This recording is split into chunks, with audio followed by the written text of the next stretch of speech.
તો hello guys, તમારા બધાનું ફરીથી સ્વાગત કરું છું આજના એક નવા બ્લોગની અંદર, ધમાકેદાર બ્લોગની અંદર. તો ગાઈસ, આજે આપણે ફરીથી ધંધા પર નીકળી ગયા હતા અને આજે વાર છે સોમવાર અને તારીખ છે 1 જૂન. જોઈ લો તમે, બરોબર. અને ટાઈમ તમે જોઈ લો, 2:45 થઈ ગઈ છે, બરોબર. તો આપણે સવારમાં લગભગ 11:30થી આપણે ઓનલાઈન થઈ ગયા હતા આજે. પણ ધંધા પર ધંધો એવો સારો હતો. અને મેં છે ને બીજી વસ્તુ એ બી તમને કહીશ કે આપણે જે પેલા 10 રૂપિયા જે એક્સ્ટ્રા લેવાની જે આપણે વાત કરી હતી ઘણા બધા કસ્ટમરોની જોડે, તો 2 કસ્ટમરે મારી કમ્પ્લેન્ટ કરી નાખી હતી. અને કમ્પ્લેન્ટમાં એવું કીધું હતું કે ભાઈ ડ્રાઈવર મારી જોડે 10 થી 20 રૂપિયા મારી જોડે એક્સ્ટ્રા માંગે છે. તો ઉબરમાંથી મને કસ્ટમર કેરમાંથી ફોન આવ્યો હતો કે ભાઈ કેમ તમે એક્સ્ટ્રા પૈસા લો છો. તો મેં કીધું ભાઈ અમને ભાડું પહોંચતું નથી, બરોબર. તો આવી રીતના બધી વાતચીત કરી તો મને કહે છે બહુ ખાસી બધી અડધો કલાક સુધી મારે જોડે વાતચીત થઈ હતી, બરોબર. તો આપણાને એવું કીધેલું છે કે ભાઈ ચોક્કસ સમયની અંદર તમારા બધાના ભાડા થોડાક ઉબરના વધી જવાના છે, બરોબર. તો અને બીજી વસ્તુ તમને એ બી કહીશ કે ઘણા બધા લોકો છે ને મેં એવા રિક્ષાવાળાની જોયા છે કે અમુક લોકો, હું એક વખત નારોલ બેઠો હતો એટલે નારોલ તો મને 5 જણાનું ભાડું મળ્યું હતું સાબરમતી રેલવે સ્ટેશનનું, બરોબર. તો સાબરમતી રેલવે સ્ટેશન આપણે જવાનું હતું. તો ભાઈ મેં જોયું લોકેશન ખોલીને, તો ભાઈ એમાં 15 કિલોમીટરનું ડિસ્ટન્સ હતું. તો 15 કિલોમીટરનું ડિસ્ટન્સ હતું ને, તો મેં કસ્ટમરને કીધું કે ભાઈ તમે 5 જણા છો તો મેં કીધું 350 રૂપિયા જેવું ભાડું લઈશ, બરોબર. તો પેલો કસ્ટમર એમ કહે છે કે ભાઈ ને 350 રૂપિયા નહીં 300 રૂપિયામાં લઈ જાવ હોય તો લઈ જાઓ. તો મેં કીધું ભાઈ હું આવવાનો નથી. તો વળી પાછા જે મારી સામે એક બીજા રિક્ષાવાળા ભાઈ આવતા હતા, તો એ બીજા રિક્ષાવાળાને ભાઈએ કીધું કે ભાઈ મારે રેલવે સ્ટેશન જવું છે. તો ભાઈ કેટલા જણા? તો કે 5 જણા છીએ. તો કે ના અમારે નથી આવું કે, બરોબર. તો પેલા ભાઈએ 300 રૂપિયા ડાયરેક્ટ કીધા. તો વિચાર કરજો ખાલી, લોકોના જે રિક્ષા, અમુક લોકો જે રિક્ષા ચલાવે છે, જે કરે છે ને એ જ તમને કહું છું કે 300 રૂપિયા એમને ભાડું કીધું હતું. પેલા કસ્ટમરે એવું કીધું કે ભાઈ 300 નહીં 250 રૂપિયામાં મેં આવી છું, બરોબર. તો પેલા કસ્ટમરે ડ્રાઈવર સુધી ના પાડી દીધી. તો એના પછી ના પાડી તો બીજા રિક્ષાવાળા જે હતા ને, બરોબર. તો પેલો કસ્ટમર 250 રૂપિયા દેવા માટે તૈયાર હતો, પણ તો બી કસ્ટમર જવા માટે તૈયાર નતો કે 300 રૂપિયા લોકોને બહુ વધારે લાગતા હતા. તો પછી એમને હવે રામ જાણે, અમે લોકો 3 થી 4 જણા બેઠા હતા. 3 થી 4 જણાની અંદર એક રિક્ષાવાળો આવ્યો અને 5 જણાને બેસાડી લઈ ગયો. પણ હવે મને તો એ ખબર નહીં પડતી કે ભાઈને શું કહેવાનું હશે. જો એ કસ્ટમર જે 300 રૂપિયા કહેતા હતા એને ના પડી તો પેલો રિક્ષાવાળો કેટલામાં લઈ ગયો છે રામ જાણે આપણાને, બરોબર. તો પછી આપણે બી કીધું હવે જો બીજી વસ્તુ કે શટલવાળા બી તમે જોયું હશે કે આપણે 20 રૂપિયા કહીએ તો ડાયરેક્ટ 10 રૂપિયાવાળા સીધા બેસાડીને ડાયરેક્ટ લઈ જતા હોય છે, બરોબર. તો આપણે શું કરી નાખ્યું છે બંધ. પણ આપણે વળી પાછા જે આપણે જે રીતના આપણો જે રૂટીન ધંધો હતો એવી રીતના પાછા આવી ગયા છે. તો આજનો તમને હું ધંધો બતાવીશ, બરોબર. કે આજને આપણે 3 રાઈડ મારી, તમે જોઈ લો ખાલી. નવા નરોડા ને એ બધી જો. તો એમ બી ભાડું તો વ્યવસ્થિત જ આપતા હોય છે, એટલે કોઈ વાંધો પડવાની જેવી વાત છે નહીં, બરોબર. તો તમે જોઈ લો ખાલી, આ રાઈડ હતી અત્યારની.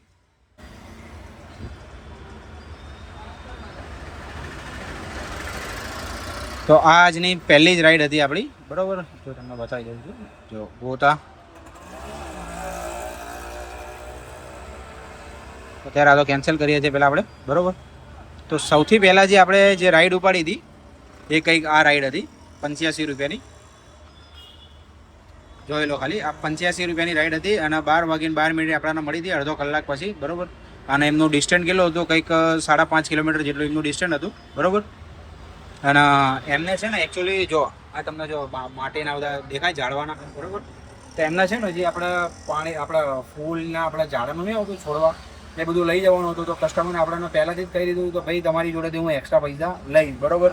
તો કસ્ટમરને જ્યારે આપણે ઉતાર્યા, ડ્રોપ કર્યા, તો એની પછી આપણને કંઈક 85 રૂપિયા, એટલે કસ્ટમરની જોડેથી આપણે છે ને કંઈક 72 રૂપિયા કલેક્ટ કરવાના હતા, બરોબર.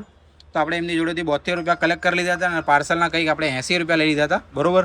ત્યાંથી એટલે ટોટલ આપણે એમના કસ્ટમરે આપણને 160 રૂપિયા જેવું ભાડું આપી દીધું. અને પછી ત્યાંથી આપણને પાલડી જવાનું હતું. જો આ મણિનગર LG હોસ્પિટલ છે આપણાના, પાલડી ગયા હતા. તો પછી આપણાના પાલડીથી વળી પાછી બીજી એક રાઈડ લાગી ગઈ હતી, બરોબર. જે કંઈક 7 કિલોમીટરના આપણને આપતા હતા 126 રૂપિયા આપતા, જોઈ લો તમે. અને ત્યાંથી પછી આપણને એક રેપિડોમાં રાઈડ લાગી ગઈ હતી. પાલડીથી નવાવાળા જ આપણે એમને ડ્રોપ કર્યા હતા. અને પછી આ જે રાઈડ હતી જોઈ લો તમે. તો પછી આપણાના દુધેશ્વર બ્રિજથી આપણાના સરખેજ મૂકવાના હતા, જે આપણા ગાંધીનગર જે રોડ છે ને, જે મકરબાવાળો, ત્યાં ગાડી એમને ડ્રોપ કરવાના હતા. તો આપણે એમને ડ્રોપ કરીને એમની જોડેથી 203 રૂપિયા કેશ કલેક્ટ કરી લીધા હતા. અને ત્યાંથી પછી આપણાના મકરબાથી પછી આપણાના બીજી એક રાઈડ લાગી ગઈ હતી, તમે જોઈ લો ખાલી અત્યારે.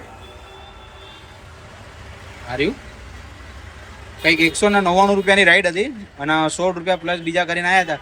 એટલે લગભગ આપણા કસ્ટમરની જોડેથી 216 રૂપિયા કલેક્ટ કરવાના હતા. તો આપણે કલેક્ટ કરી લીધા હતા 216 રૂપિયા. તમે જોઈ લો ખાલી અત્યારે રાઈડ 7 કિલોમીટરના આપણને આપે છે 113 રૂપિયા, બરાબર. તો અત્યારે આપણે કાલુપુર રેલવે સ્ટેશન એમને ડ્રોપ કરી દીધા છે. તો આપણે કાલુપુર બેઠા છીએ અને જો ટિફિન બધું રેડી કરીને આવી ગયા છે અત્યારે, બરાબર. તમે જોયું કે 3 વાગો આવી ગયા છે અત્યારે. તો આપણે અહીંયા આગળ કાલુપુર બેઠા છીએ તો થોડુંક જમી લઈશું અને પછી આપણે ધંધાની શરૂઆત વળી પાછા કરવાના છીએ. તો ફાઇનલી ભાઈઓ અત્યારે આપણે જમી બમી લીધું હતું. ત્યાંથી આપણે કાલુપુર બેઠા હતા. પછી આપણને કાલુપુર બાજુથી કોઈ પણ આપણને ટ્રીપ નથી મળી. વળી પાછું આપણને એક નારોલ થોડું પર્સનલ કામ હતું તો આપણે નારોલ આવી ગયા હતા અને લગભગ આપણે 15 થી 20 મિનિટ સુધી કાં તો અડધો કલાક સુધી આપણે બેઠા હતા. અને અત્યારે ખાલી તમે ટાઈમ જોઈ લો 4:39 થઈ ગઈ છે. અને અહીંયાથી આપણાને છે ને એક પોટરમાં રાઈડ લાગી ગઈ છે જે આપણે તમે જોઈ લો ખાલી સોલા મૂકવા જવાનું છે, બરાબર. હા જોઈ લો સોલા ઠેક મૂકવા જવાનું છે તલતેજની આગળ. હવે આપણને જે પોટરે જે રાઈડ રહી તમને બતાવી દઉં છું. કંઈક કસ્ટમરની જોડેથી 280 રૂપિયા કલેક્ટ કરવાના છે, બરાબર. અને સામાન છે ને થોડો વધારે છે, જોઈ લો તમે ખાલી સામાન અને કંઈક 5 થેલી જેવો છે અહીંયા આગળ. તો કંઈક 20 કિલોમીટરની રાઈડ હતી એટલે કસ્ટમર આપણને પહેલાં ફોન કરીને કીધું કે ભાઈ મારી જોડે સામાન આટલો છે તો જરા તમે જોઈ લેજો કે ભાઈ 150 કિલો જેટલો વજન છે. બાકી મને લાગતું નથી કે 150 કિલો જેટલો હોય, બરાબર. કેમ કે લગભગ માનો તો 20-25 કિલોની બી નહીં હોય પૂરેપૂરી બેગ, બરાબર. તો અત્યારે આપણને ફોન કર્યો હતો ભાઈ કે આટલો વજન છે. મેં કીધું વાંધો નહીં બેન, જે બી તમારું જે ભાડું થઈ રહ્યું છે એની પર હું 150 રૂપિયા એક્સ્ટ્રા લઈશ. તો કે ભાઈ 150 રૂપિયા વધારે છે, હું તમને 50 રૂપિયા એક્સ્ટ્રા આપી દઈશ. મને કે ના ભાઈ 150 રૂપિયા તો બહુ વધારે કહેવાય. મને કે એટલામાં તો 400-450 રૂપિયામાં તો કે મને આપણે ટેમ્પો આવી જશે, એટલે કે છોટા હાથી આવી જશે. તો મેં કીધું એક કામ કરો બેન, મારી રાઈડ કેન્સલ કરીને છોટા હાથી મંગાવી લો. મેં કીધું આપણાને કોઈ ટેન્શનવાળી વાત છે નહીં, બરાબર. તો કે એટલા માલ માટે હું કે 150 રૂપિયા માટે કે હું વળી પાછો ટેમ્પો મંગાવતો. મેં કીધું તમારે કરવું છે શું? મેં કીધું મંગાવવું છે કે નથી મંગાવવું, ખાલી એટલું કહી દો. મેં કીધું તો કે સારું વાંધો નહીં કે તમે આવો ખરી, બરાબર.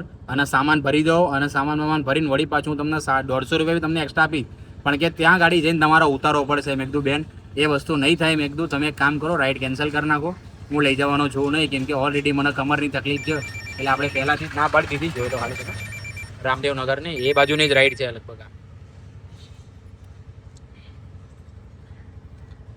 તો આપણે કસ્ટમરને ના પાડી દીધી હતી અને ફાઇનલી આપણે આપણી જીદ પર રહીને આપણે 150 રૂપિયા એક્સ્ટ્રા પ્લસ 280 રૂપિયા, હા એટલે કંઈક ખાસું વધારે થશે, બરાબર. એ તમને હું ટોટલ ત્યાં ગાડી જઈને તમને કહીશ. એટલે 20 કિલોમીટર રાઈડ છે, તમે જોઈ લો ખાલી અત્યારે ટોટલ કરી જ લઈએ આપણે.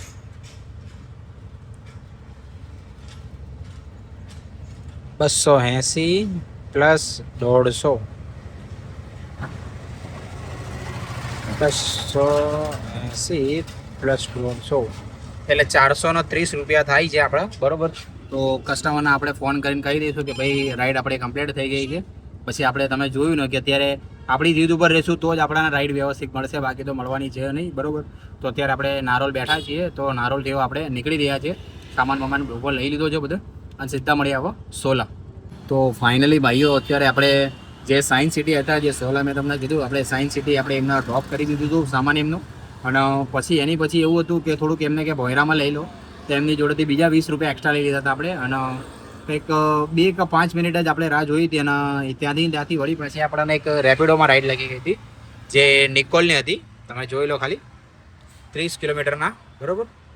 અને 51 મિનિટમાં આપણે રાઈડ પૂરી કરી નાખી. જો સોલા સાયન્સ સિટી રોડથી હતો ને, બરાબર. હવે Pushkar icon new colony Nikol, બરાબર. તો આપણે જો અત્યારે એમના ડ્રોપ કરી દીધા છે અને કંઈક એમનું ફેર 407 રૂપિયા ફેર થતું હતું. અને ટાઈમ જોઈ લો ખાલી 6:45 થઈ ગઈ છે. તો અહીંયા આપણે નિકોલ બેઠા છીએ. તો નિકોલથી જોઈએ કે આપણને બીજી રાઈડ આવી ક્યાંની મળે છે. તો આપણે નિકોલમાં લગભગ અડધોથી 1 કલાક સુધી આપણે બેઠા અને અડધો 1 કલાક પછી આપણને વળી પાછી એક રેપિડોમાં રાઈડ લાગી ગઈ હતી જે આ રાઈડ હતી, જે આપણને જો 8 કિલોમીટરના 9 કિલોમીટર એ ટોટલ નહોતું અહીંયા કરે 9 એટલે 8-8.5 કિલોમીટરના આપણને 150 રૂપિયા ભાડું આપ્યું છે, બરાબર. જે આપણને નિકોલથી આપણને હરિપુરા અસારવા એટલે જે આપણા સિવિલ હોસ્પિટલ છે ને જે ત્યાં ગાડી આપણે એમને ડ્રોપ કરી દીધા હતા. ખાલી ટાઈમ જોઈ લો તમે 8:20 થઈ ગઈ છે. હવે અત્યારે આપણે વળી પાછું ઉબર ચાલુ કરી લઈશું આપણે. હું છે ને બધી એપ્લિકેશનો બંધ જ કરી દઉં છું, કેમ કે છે ને પછી બહુ વધારે વાગ કરે, પછી હેરાનગતિ થાય છે. બરોબર. તો આપણે અહીંયા કને અસારવા બેઠા છીએ. બરોબર. સિવિલ હોસ્પિટલ બાજુ અહીંથી જોઈએ કે બીજી રાઈડ આપણને ક્યાંની મળે છે. ફાઇનલી અત્યારે આપણે જે શાહીબાગ બાજુ ભાઈ તમને કીધું છે, આપણે સિવિલ બાજુ બેઠા હતા. તો સિવિલથી પછી આપણને એક શાહીબાગથી એક બીજી રાઈડ મળી ગઈ હતી, જે આપણને એસટી ગીતા મંદિરની જ હતી. તમે જોયું તો ખાલી દુધેશ્વર જે રહ્યું ને એ ત્યાંનું જ હતું. અને કંઈક કિલોમીટર તમને બતાવું તો પૂરું 6 કિલોમીટર નથી. તમે જોઈ લો ખાલી ડિસ્ટન્સનું, પૂરું ટોટલ 6 કિલોમીટર બી નહોતું. અને ફેર તમે જોયો લો કંઈક 116 રૂપિયા ફેર થતું હતું. તો આપણે એમના એસટી ગીતા મંદિર અત્યારે ડ્રોપ કરી દીધા છે. તો કસ્ટમરની જોડેથી આપણે 116 રૂપિયા કલેક્ટ કરી લીધા હતા. અને ખાલી ટાઈમ જોઈ લો તમે, 9:07 થઈ ગઈ છે. હવે આપણે જો આપણનો લાસ્ટ ધંધો હતો તો આજે આપણે ધંધો પૂરો કર્યો છે. બરાબર. તો કેમ કે જો 9 વાગી ગયા છે ને આપણે વહેલા ઘરે જતા રહીએ, કેમ કે ઘર બાજુ રાઈડ છે તો આપણે ઈચ્છા થાય નહીં. બરાબર. તો તમે લોકોએ મને કહેજો કે તમારી જોડે બી આવું થાય છે કે ક્યારેક સાંજના ટાઈમ ઉપર તમારે 1 કલાક ધંધો વધારે કરવાનો હોય, પછી તમને ઘર બાજુની રાઈડ પડી જતી હોય, તો તમે બી ઘરે જતા રહો છો શું મારી કોણે કે નહીં? ખાલી જરા મારો કોમેન્ટમાં કરજો. અને આજનો તમને મારો ધંધો બતાવ્યું કે આજનો ધંધો મેં કેટલો કર્યો છે. તો જે રેપિડોમાં જે ધંધો રહ્યો, બરાબર, તમને પહેલાં રેપિડોનો ધંધો બતાવી દઉં છું. જો 760 રૂપિયા એમનો રેપિડોનો ધંધો છે. બરાબર. 760.